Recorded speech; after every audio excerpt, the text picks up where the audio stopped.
आज सुबह सुनील के कुछ पैसे चोरी हो जाते हैं, जिससे वह बहुत उदास हो जाता है। तभी पास की दुकान के दादाजी कलुआ से पूछते हैं, क्या हुआ बेटा? सुनील जवाब देता है, हमने पेड़ के अंदर कुछ पैसे रखे थे, अब नहीं मिल रहे हैं, इसीलिए ढूंढ रहे हैं। दादाजी हंसते हुए कहते हैं, अरे पागल, गांव में पोस्ट ऑफिस खुला है, वहां जाकर अपने नाम से खाता खुलवाकर पैसे जमा कर दो, फिर कोई चोरी नहीं कर पाएगा। यह सुनकर सुनील और कलुआ तुरंत पोस्ट ऑफिस पहुंचते हैं और अपने पैसे जमा करने की बात करते हैं। लेकिन पोस्ट ऑफिस में बैठा कर्मचारी कहता है, अकाउंट खोलने के लिए आधार कार्ड चाहिए, तुम लोग आधार कार्ड लाए हो? सुनील जवाब देता है, नहीं, मैं अभी जाकर आधार कार्ड लेकर आता हूँ। यह कहकर दोनों बाहर आ जाते हैं। कलुआ सुनील से कहता है, हमारे पास आधार कार्ड नहीं है, अब क्या करें?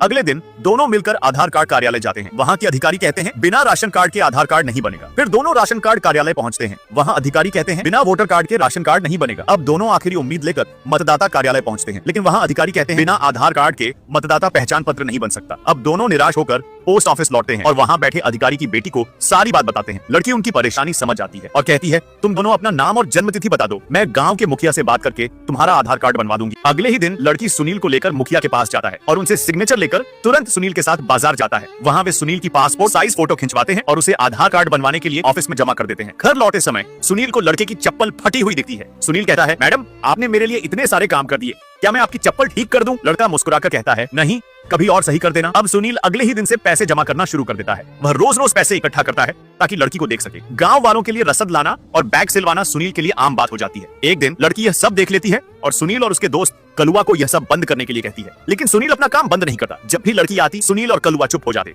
एक दिन लड़की सुनील और कलुआ को रास्ते में पुरानी चप्पल उठाते हुए देख लेती है। गुस्से में वह अगले दिन से उन्हें नया चप्पल बिजनेस शुरू करने का सुझाव देती है। धीरे धीरे लड़की को भी सुनील पसंद आने लगता है, इसलिए वह रोज सुनील के पास आने लगती है और उसका साथ भी देने लगती है। इधर गांव में चुनाव होते हैं। पति पत्नी सभी वोटिंग के लिए तैयार होते हैं, लेकिन पूरे गांव में एकमात्र व्यक्ति बचा होता है जिसका अभी तक वोटर आईडी नहीं बना था, और वह था सुनील। इसलिए दोनों उम्मीदवारों की टीमें सुनील को मनाने के लिए उसके पास पहुंची। इधर सुनील बिंदास रेडियो लगाकर आराम से गाना सुन रहा था। तभी दोनों पक्षों के लोग प्यार से उसे बुलाते हैं और उसे कंधे पर उठाकर नीचे ले आते हैं। वे सुनील को उसकी वोटर आईडी दिखाकर पूछते हैं, क्या ये तुम्हारी है? घबराकर सुनील जवाब देता है, नहीं, ये मेरी नहीं है, और वोटर आईडी तोड़ने की कोशिश करता है। लेकिन सभी लोग मिलकर उसकी वोटर आईडी को सुरक्षित पकड़ लेते हैं और उसे वोट डालने के लिए कहते हैं। सुनील बहाना बनाते हुए कहता है, इतनी धूप में खड़ा होकर कौन वोट देगा? तभी उत्तर वाले इलेक्शन टीम के लोग कहते हैं, अगर तुम्हें धूप में खड़ा रहना पसंद नहीं तो हम तुम्हारे लिए छांव की व्यवस्था कर देते हैं। वे तुरंत एक बड़ा छाता लाकर सुनील के सिर पर तान देते हैं और उसे शांति से खड़ा रहने के लिए कहते हैं। उधर पश्चिम वाले लोग इससे भी आगे बढ़कर सुनील के लिए एक आरामदायक स्टैंड चेयर लाते हैं। वे उसे बैठने के लिए कहते हैं